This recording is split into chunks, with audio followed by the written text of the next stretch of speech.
Good morning. Good morning, everybody. Welcome. This is a lovely time of the year, and it's the 31st of October. And we call it Hinge Time. It's sacred to many sacred traditions, Celtic traditions, earth-centered traditions about the time being one of those that you can make choices and manifest easily, because it's like you can go through doorways, and it's a time to say yes, yes, yes to your highest good, to align with your highest divine potential. So this is a time of that year that you can say yes and have fun doing it and be joyful. And in that joyful acknowledgement, I want to acknowledge everybody that's been here before and all the newcomers, and say welcome, welcome, welcome. And if you're here for the first time, then thank you for being here and finding us, and come back again. And if you're here for the multiple times, I'm so glad, because I love this community, and I'm glad to be back here and seeing your lovely and loving faces. Today is the 31st of October, the year of manifesting. And our themes for today are practicing in action and meditation. Form is created through the mind reflecting. And what are you reflecting now? So let's reflect a moment, and let's kind of go into our heart space. Let's turn off the cell phones. Let's make sure that everyone is muted so that we can be in a state of repose and quiet. And let's listen to some music from Joe Bull. Oh my God, how I love thee, how I love thee, how I love thee. Oh my God, how I love thee, how I love thee, my God.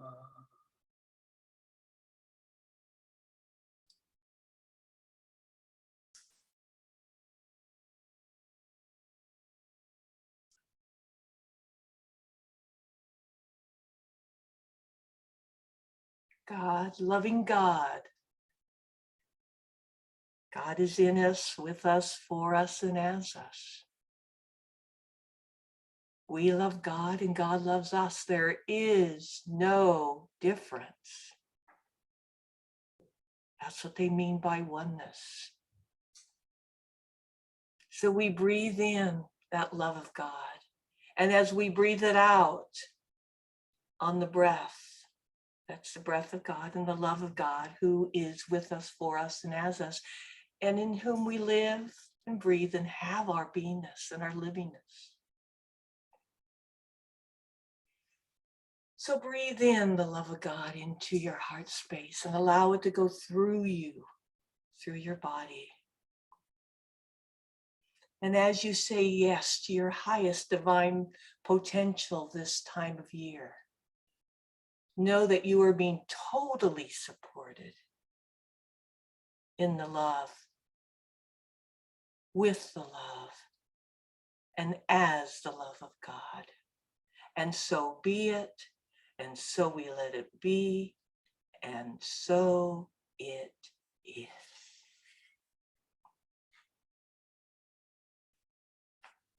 And I'd like to turn the podium now over to Reverend L.J. Bull for a spiritual thought. L.J. Good morning, everyone. I am very excited to do the spiritual thought today. I'd like to start off by saying I just found out that the 29th of this month was National Cat Day. And I chuckle in this because I think my cat thinks every day is Universal Cat Day. And she's right. She's right. I want to tell you just a little bit about Margot.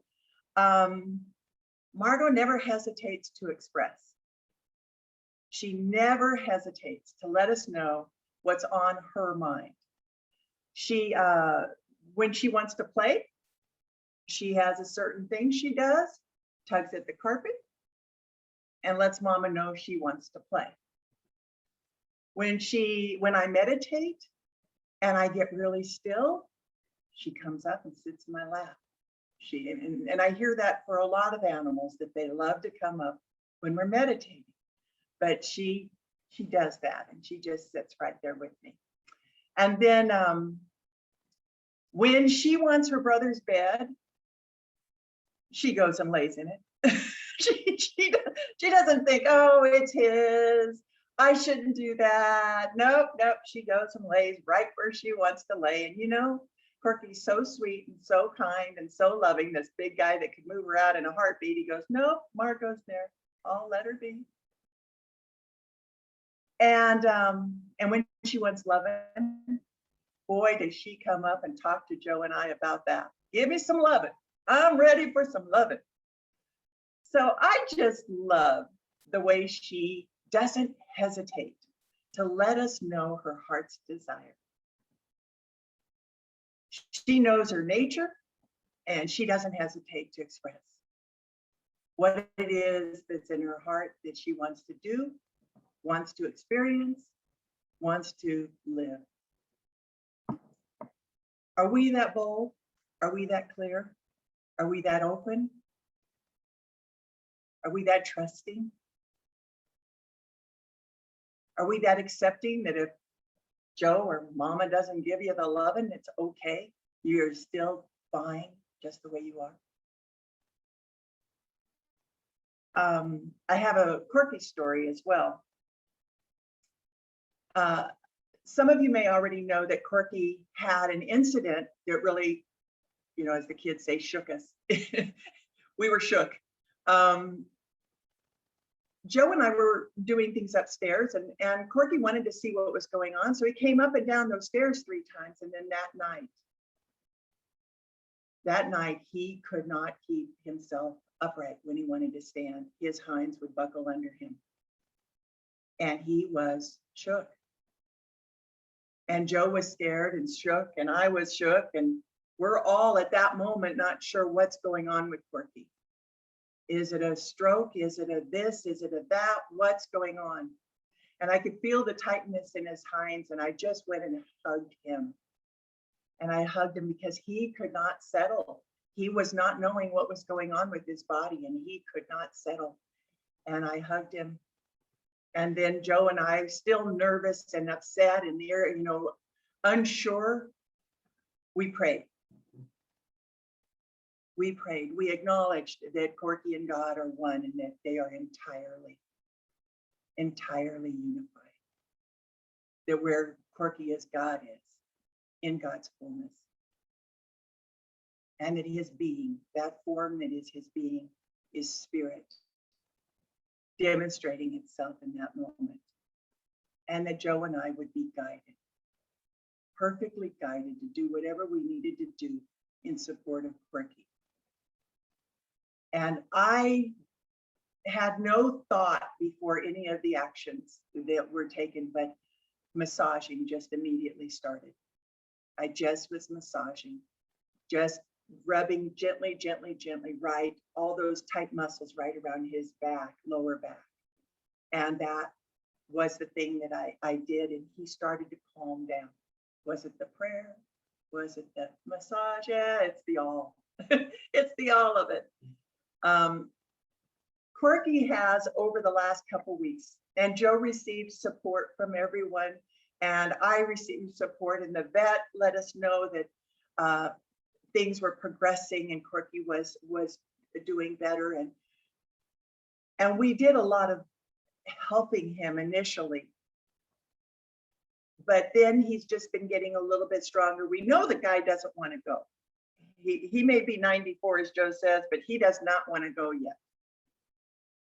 And so just the other day, the beauty of him getting up on the couch, which is his favorite seat in the house, he got up on the couch, and it was a beauty to behold. He was just sitting there. And I like making a little bed for Margot when I go to sleep at night. kind of nestled in, a little pillow underneath to make it just perfect, you know, a little bowl gets created. Well, guess who was in the middle of the bowl this morning? Corky.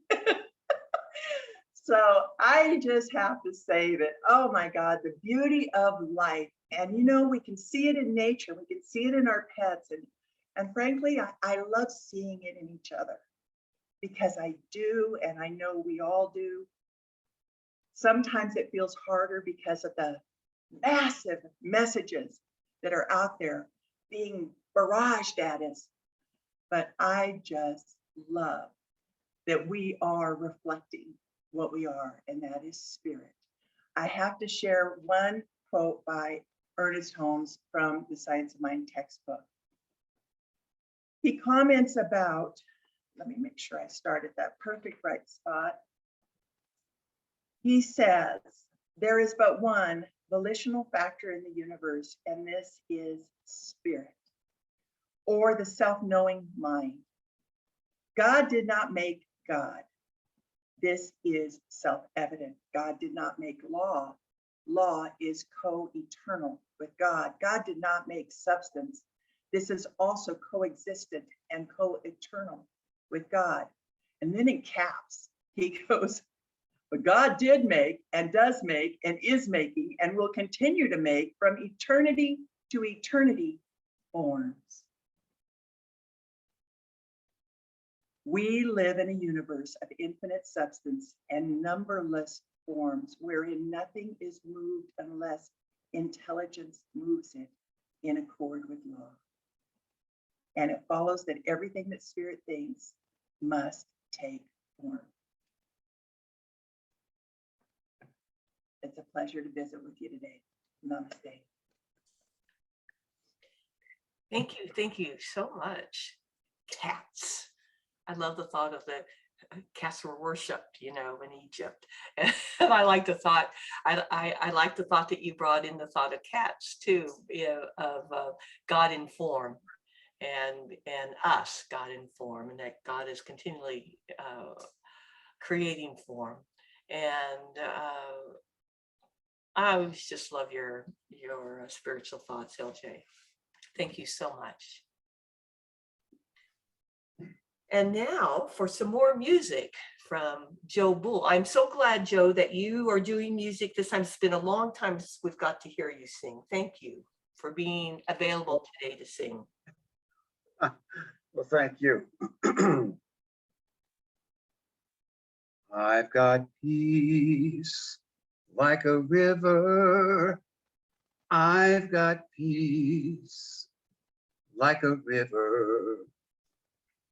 I've got peace like a river in my soul. I've got peace like a river. Peace like a river. Peace like a river in my soul. I've got peace like a river. I got peace like a river. I got peace like a river in my soul. I've got peace like a river. I got peace like a river. I got peace like a river in my soul. I've got joy like a fountain. I got joy like a fountain. I got joy like a fountain in my soul. I got joy like a fountain, joy like a fountain. I got joy like a fountain in my soul. I got love like an ocean. I got love like an ocean. I got love like an ocean in my soul. I got love like an ocean, love like an ocean. I got love like an ocean in my soul. I got peace like a river. I got joy like a fountain. I got love like an ocean in my soul. I got peace and I got joy and I've got love like an ocean in my soul. I've got peace like a river in my soul. I got peace like a river in my soul. Oh,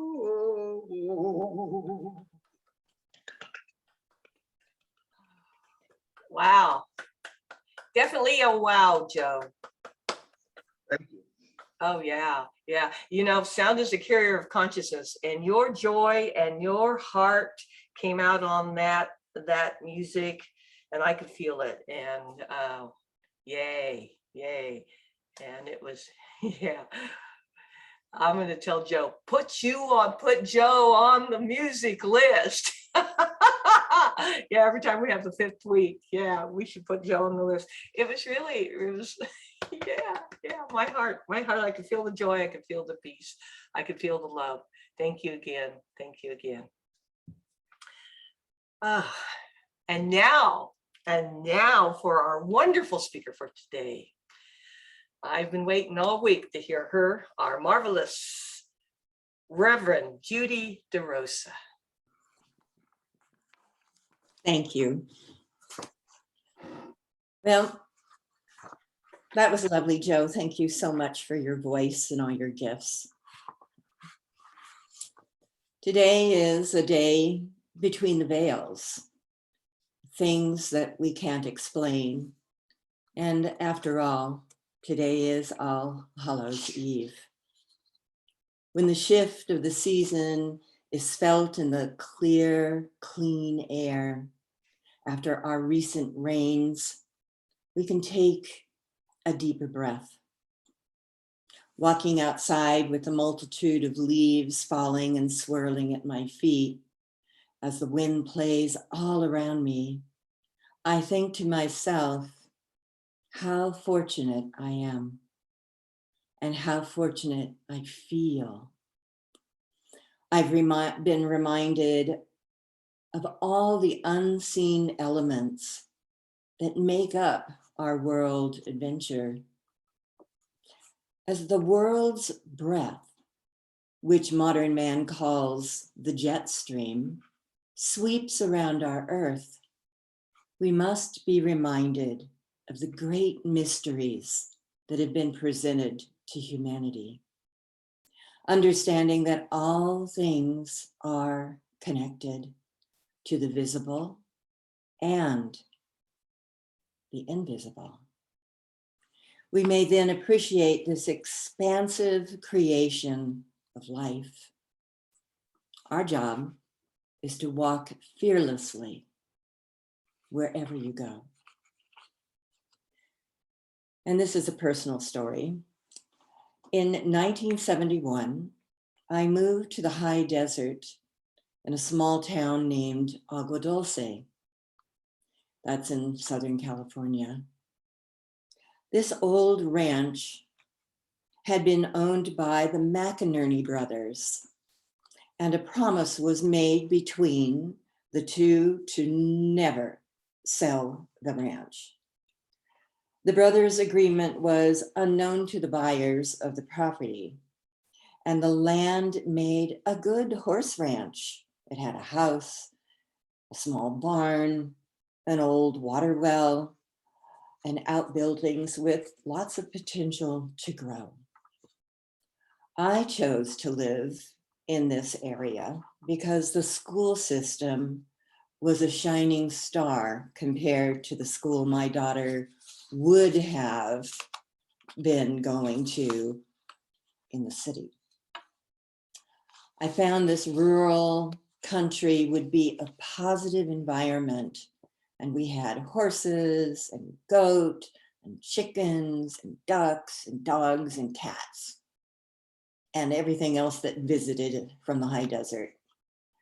This natural, spacious land was good for me, and it was good for my daughter.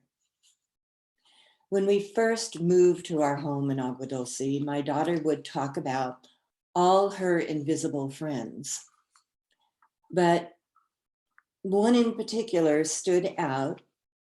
At the age of 6, it made perfect sense to me to have invisible friends because I had them as a child.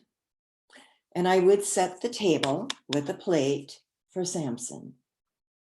And next to her chair, I would listen to her unending stories of her special friend. She kept herself busy with Samson and played in the very rustic backyard where I would always keep an eye on her. Our first big rainstorm to sweep through the high desert brought in several inches of rain and snow. Old transformers exploded, the electricity went out, the lines of the water well froze, and we could hear a constant hammering that was on the roof. And an occasional bout of hammering would go on for several hours, and then it would suddenly stop. Nothing could be found to explain that inconsistent sound of hammering, especially on the roof.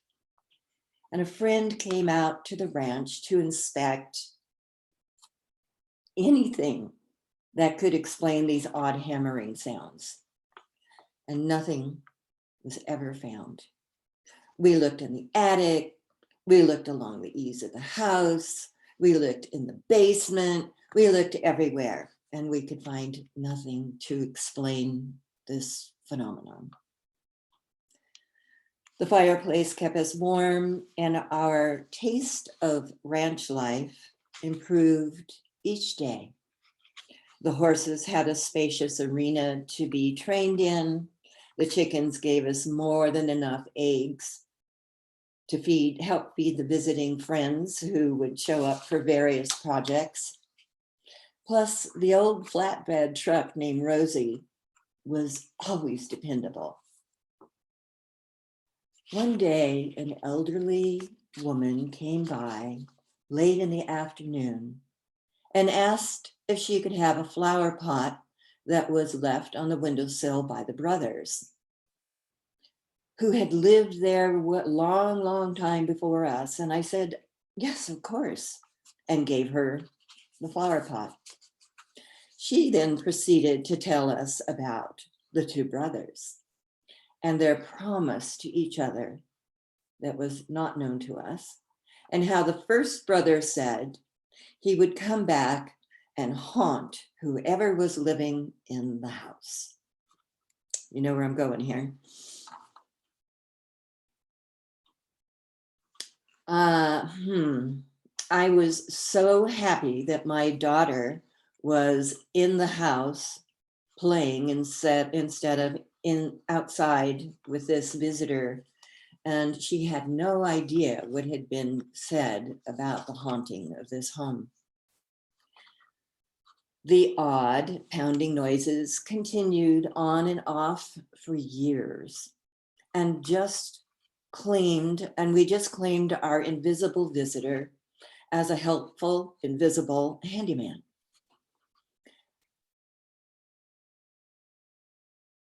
My nephew, who I nicknamed Jay, actually Jay Bird, was just entering college and came to visit to the ranch over the weekend to do some studying. He had a Latin class he had to study and a test for it.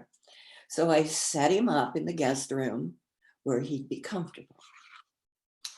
In the morning, I found Jay curled up asleep in front of the fireplace, and I gently woke him and asked if he was all right. Why are you sleeping in front of the fireplace, Jay? Is there something wrong with the bed? No, that's not it. He informed me that he was leaving as soon as possible. So I said, okay, whatever you need to do, that's just fine. If you want to talk, I'm here for you. I won't judge you. It's all good. Then he told me he woke in the middle of the night with the upper torso of a man hovering over him. The man was dressed in black, and he was holding a Bible, and he was mumbling something. And that just freaked my nephew out. So Jay rolled out of bed onto the floor and crawled on all fours out of the guest room, then fell asleep in by the fireplace where he felt like he was safe.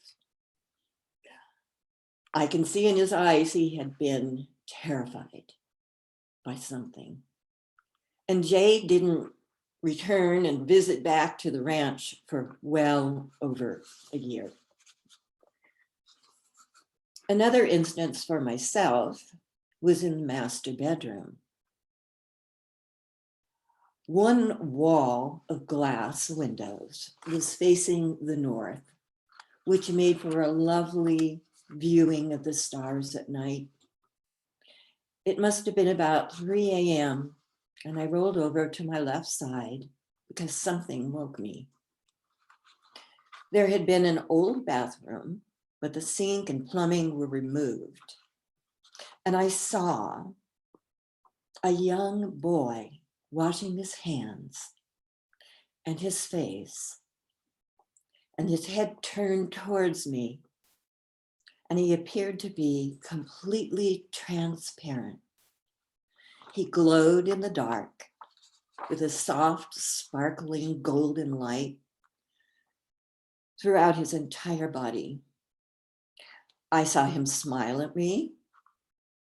I blinked my eyes and then shut them again,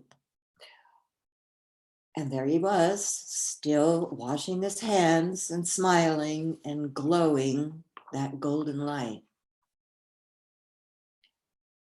I got out of bed just to make sure I was awake, and he very slowly started to fade away. These glowing particles were dissipating as I was getting closer to him. He was not a dream. I got up and went to where he had just been standing, and what I had seen had completely vanished. Another time, while sitting in the living room, my daughter, who was now about 9 or 10 years old, and we turned and looked at each other. "Do you see it?" we said at the same time. There was some visual static that was kind of held in the air. It was almost like a screen. It looked like slanted rain that was inside the living room. The air felt thick. My friend Alex said, "What are you two looking at?" And my daughter said, "Mom, do you still see it?" "Yes, indeed, honey. I still see it." We both could see this rainstorm in the living room, and it felt like a dense energy, and it lasted for about an hour and then slowly just started to disappear. Now, at that time in my life, I was very involved with the Academy of Metaphysical Sciences. And we had lots of guest lecturers and visitors from around the world who would talk about the paranormal. And I had just gotten my certification to be a hypnotherapist. And so these experiences felt like a gift to me. I still questioned what I was seeing. We questioned this anomaly and wondered if it had been connected to someone who wanted to visit the ranch, but who hadn't been physically invited. And we asked the question, could he have been astral projecting? And so after asking this individual later at work, we worked together, if he'd been doing any exercise or experiment of any kind, and he said no. He had been out to dinner with a friend, so the time frame didn't fit at all. I thought about the McInerney brothers. One more visit from my glowing friend happened about a year later in the fall in the middle of the night, he was again in that same area of the house. He was transparent, stark naked this time, and glowing. Just standing there, smiling at me. I didn't feel threatened or fearful. I was much more curious as to his story and possible involvement on the ranch. I whispered to him, "Bless you. Go to the light where you can start again." He slowly dissipated, went away, and I never saw him again. Mostly, we grew accustomed to the visits and oddness in the house. I would feel somebody walking behind me in the kitchen, running their hand across my back, which gave me the chills, I must admit. This happened on several occasions. Or then there was the hiding of objects. Hammers went missing, which I think were connected to the roof, only to be found a few days later in an area where none of us had gone. And then there were the cats. You know, they see so much more than we do. These cats watched things that I had no ability to perceive, but they were usually up near the ceiling, or they were on the wall and they would just stare at this, whatever this was, for hours. Or they would even go up and put their paw on the wall, going, okay, somebody's visiting, right? Whoever had lived here previously had a very deep connection to the ranch. And none of us were fearful of our co-inhabitants. At one point, I would sit and experiment with automatic writing and gained very little information about the people that were there. Years later, when my daughter passed away unexpectedly, she visited me the evening of her death. She said, "Everything is good, Mom. Don't worry. I'm glad to be gone from this earth plane." I felt a rush of energy as she left the room. We had made an agreement, kind of a pact between each other, that whoever went first would reach out to who's still remaining. I always thought I would be the one to reach out to her. Her voice from the unknown made it easier, in a way, for me to know that life on another level goes on. I felt that my daughter is now pure energy, with everything she would ever need within her consciousness, right there for her. There are aspects in life where we have no explanation for these phenomena that present itself to our limited perceptions, or shall I say, our untrained awareness. Having an open mind is extremely important. It is one of our most empowering tools under these circumstances. We can be given hints and clues about the afterlife. And I do believe that we can come into contact with other levels of existence. A friend of mine, after one of Angie's Tuesday night talks that went on for years and years, he asked if he could talk to me about his father.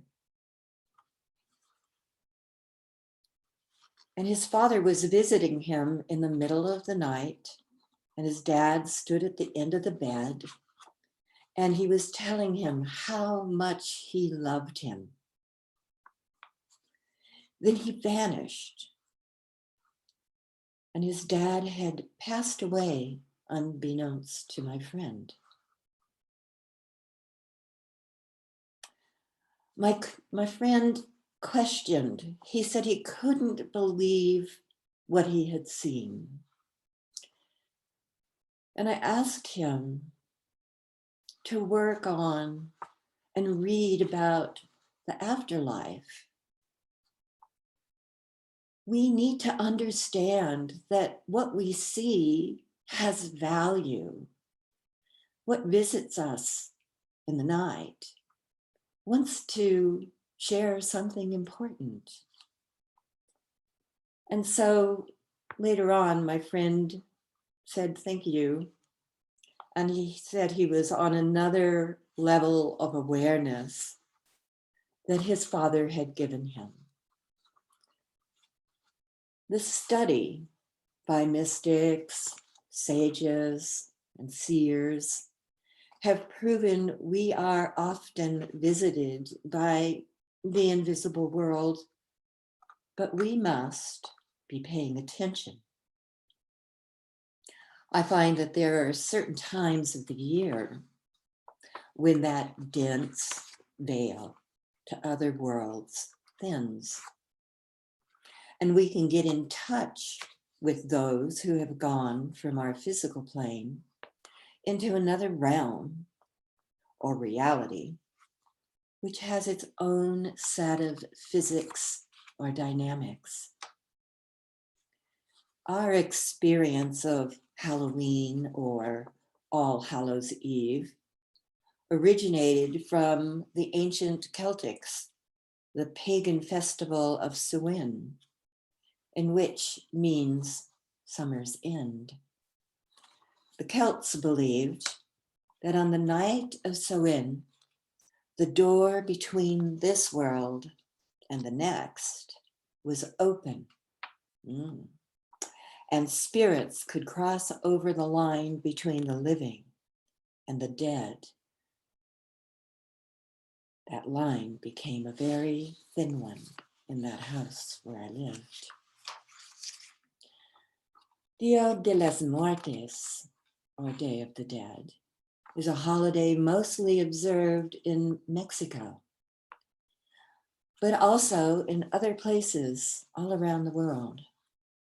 Although associated with the Catholic celebrations of All Saints' Day and All Souls' Day, it is a much less solemn tone and is portrayed as a holiday of joyful celebration.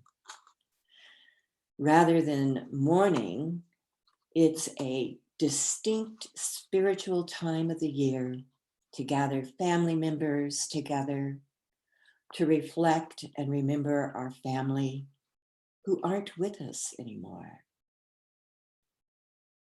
It's a happy celebration meant to honor our dearly departed loved ones and to appreciate life while we're still part of the living. We have reached the end of October, and this is the time to stop and reflect on the work done during the spring, the summer, and the fall. The harvest of our work has finished, and now is the time to rest and reflect on all the changes going on all around us. The trees, especially, are part of our visual acuity. They release their leaves of red and gold and yellow. They give us this gorgeous gift, allowing their robes to float and fall to the earth. The trees are telling us that it's time to rest. The trees are giving the wind something to play with its paint, as it paints all around the ground in new patterns. It is one of my favorite times of the year. This transition from season to season is part of our life cycle too, transforming the lush green into the vibrant colors which fade and turn into the many colors of fertile soil. The skeleton of the trees stands stark against the coming grayness of winter, holding up the sky with their outstretched limbs, reaching upward towards heaven, as if calling to something greater, to hear their voices and songs sung with the wind, waiting for spring to keep her promise of return and renewal. The trees rest, but we do also need to connect to those cycles. So call upon your totems, your angels, and your guardians, because this is a time of the year to reach into the veils and imagine the hands of our beloveds, the ones that have passed from this world to another. This is the time to tell them in your mind's eye that they are missed and still in our hearts and our memories. This is the time to build an altar dedicated to their life, to their joys, and to their now different world. This is the time to write a letter or a poem or bake their favorite cookies, and then you get to eat them. This is now a sacred place for remembrance, to light a candle and think of those who now know what we do not. As the ghosts and goblins work on and knock on the door for a trick or a treat, be they in costume or be they the wind, we must remember we are connected to something ancient, which represents the magic and the mystery of life itself. Can we consider our relationship with the world, to call to our ancestors, to ask them to work on our behalf? The Chinese feed a symbolic red envelope to a dragon to get help from their ancestors. And after all, what would it hurt to have a little respect for our ancestors?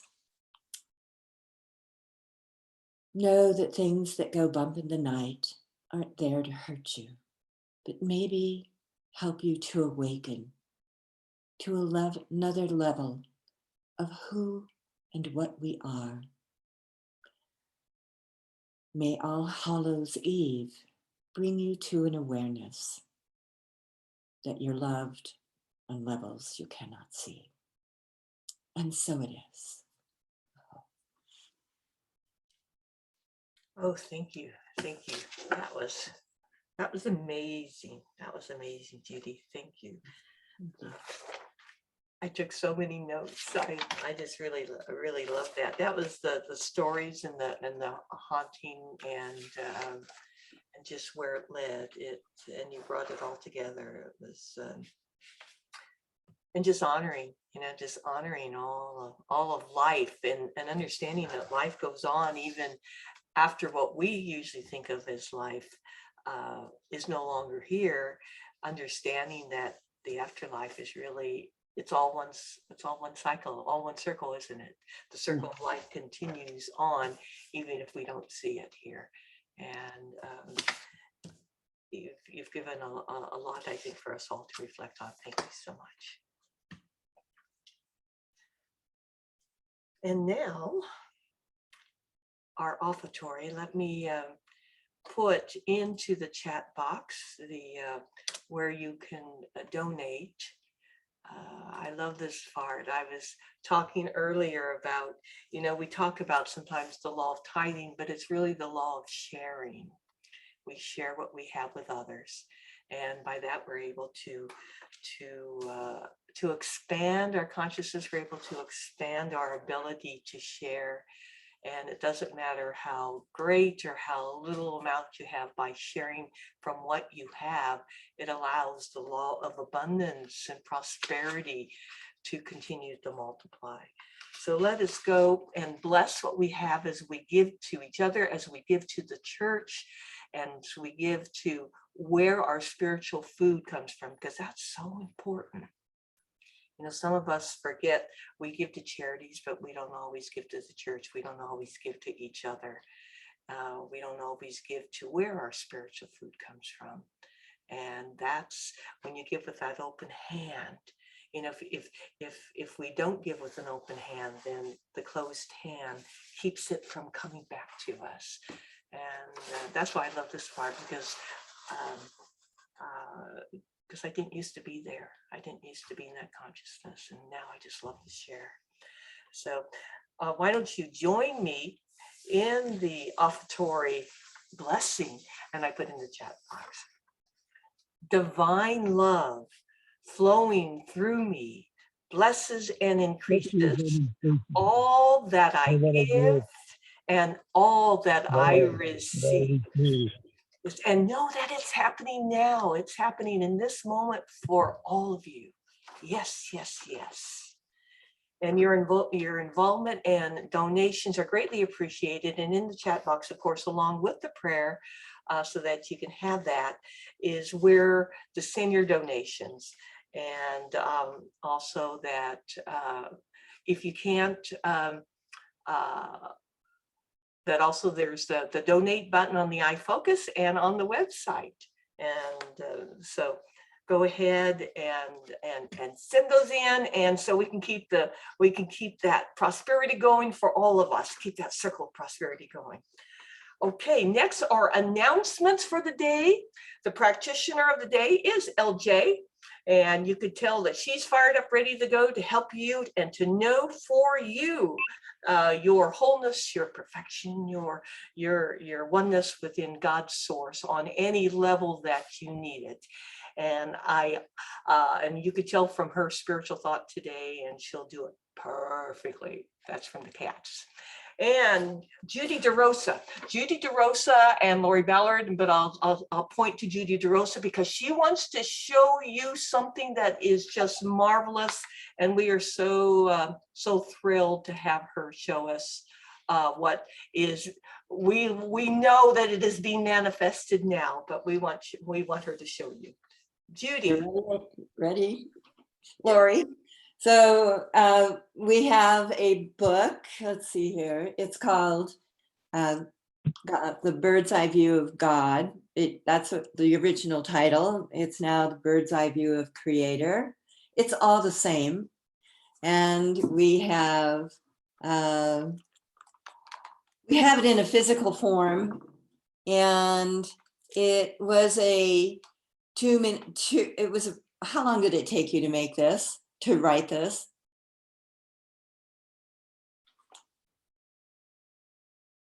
Hi, Judy.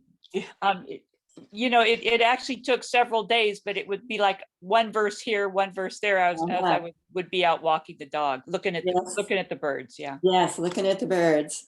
And so it's done. And we like your prayer treatment to because we have a appointment with a publisher next week.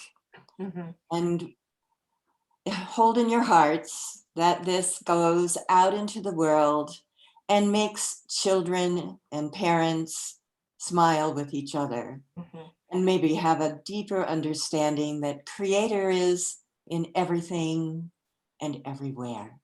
Okay. And with this, we know that there's great beauty to be shared. Absolutely. So in this moment That's everybody joined together with hearts and hands, and in the knowingness, in this moment of the eternal now point, that this book is published now, that this book is, we see it in the hands of children and people all over the world, bringing joy, bringing a knowingness of the consciousness of Creator on whatever level people can accept, that it is done now, that the frequency of the word that is being brought through this book, the frequency of the colors and the joy and the peace and the grace that permeates this book, that it is being brought forth into manifestation, into knowingness, into love now.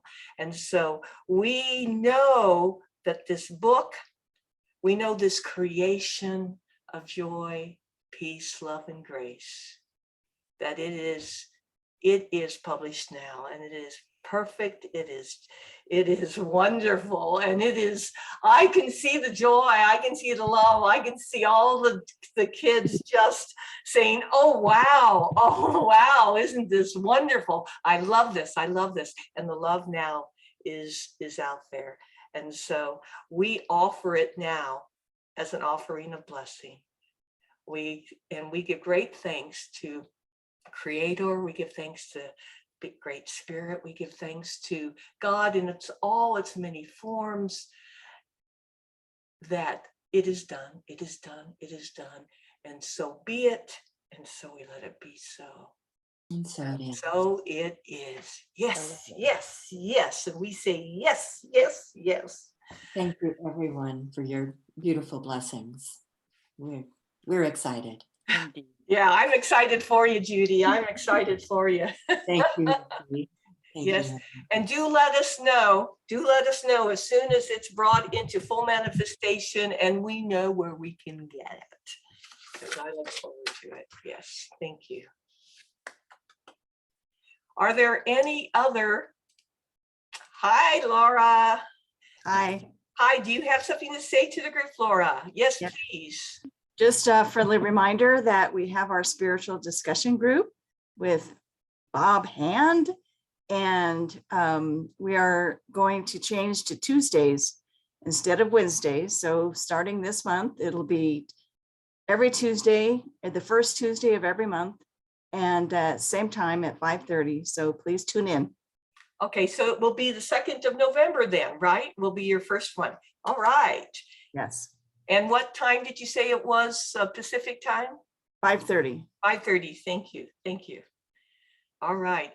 And Nancy, you want to unmute Nancy because we can't hear you, dear heart. Sorry about that. It's okay. How do we find out about that spiritual group? How do we get connected to it? Laura will send you. Give Laura your email address. Oh, Okay. also the link is in the, do you get the iFocus? Do you get our No. newsletter? No. Okay, well, if you want to send me your email, I can send you the invitation for the spiritual discussion group. Okay. The chat is not connected on our No. chat box. Oh, on your phone or on your, okay. Just give it to us verbally. We'll write it down. Okay. Got my pen, go. Okay. So it's in more, MOORE at nctv.com. Okay.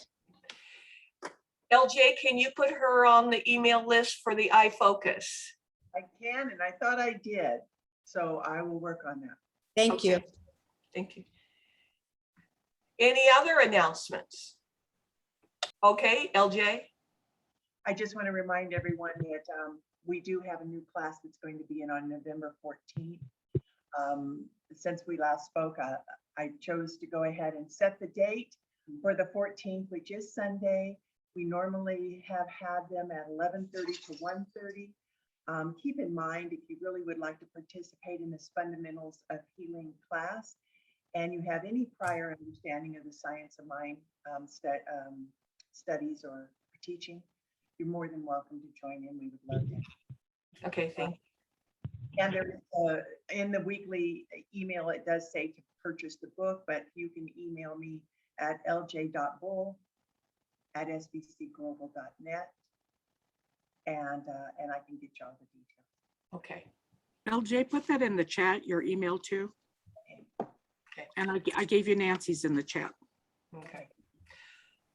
Also, I wanted to apologize for last week. We were at Unity Village, and I was in the process of uploading the Zoom, and unfortunately, my laptop, I'm going to say it in farmer girl terms, crapped out on me, and I lost the recording. The recording disappeared into the ether, so it's in some other dimension, and I was not able to upload it. And I'm so sorry, Kim, because your talk was wonderful, and so I guess it is what it is, you know. And so if anybody has a recording or did record it, maybe on an MP3 player, send it to me and I can upload that. But I apologize for that. And that's why you didn't see it on any of the Facebook pages or on YouTube. And I do apologize for that. You know, sometimes it is what it is and it happens. But stop. So. Any other announcements? Okay, then next week's speaker is the Reverend Sandy West. And let's go ahead and say the prayer of protection. The light of God surrounds me. The love of God enfolds me. The power of God protects me. The presence of God watches over me. The energy of God is me. Wherever I am, God is, and all is well. Sandy, could you please do the closing treatment? You know, at Unity, at the Emerson graduation, I was honored to do the benediction. And I remembered something from the Methodist minister in Sanger from being a child. And he started out his sermon with joy, joy, joy, joy upon joy, this loud voice thundering from the front. And I want to treat today that everyone here feels this, that God's joy is radiating through us, loving us, caring for us, providing a foundation for our healing.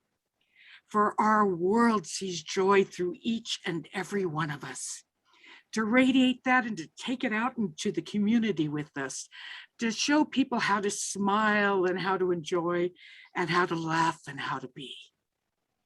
So I say with great gratitude, please this week as you go out, radiate the joy, radiate the love.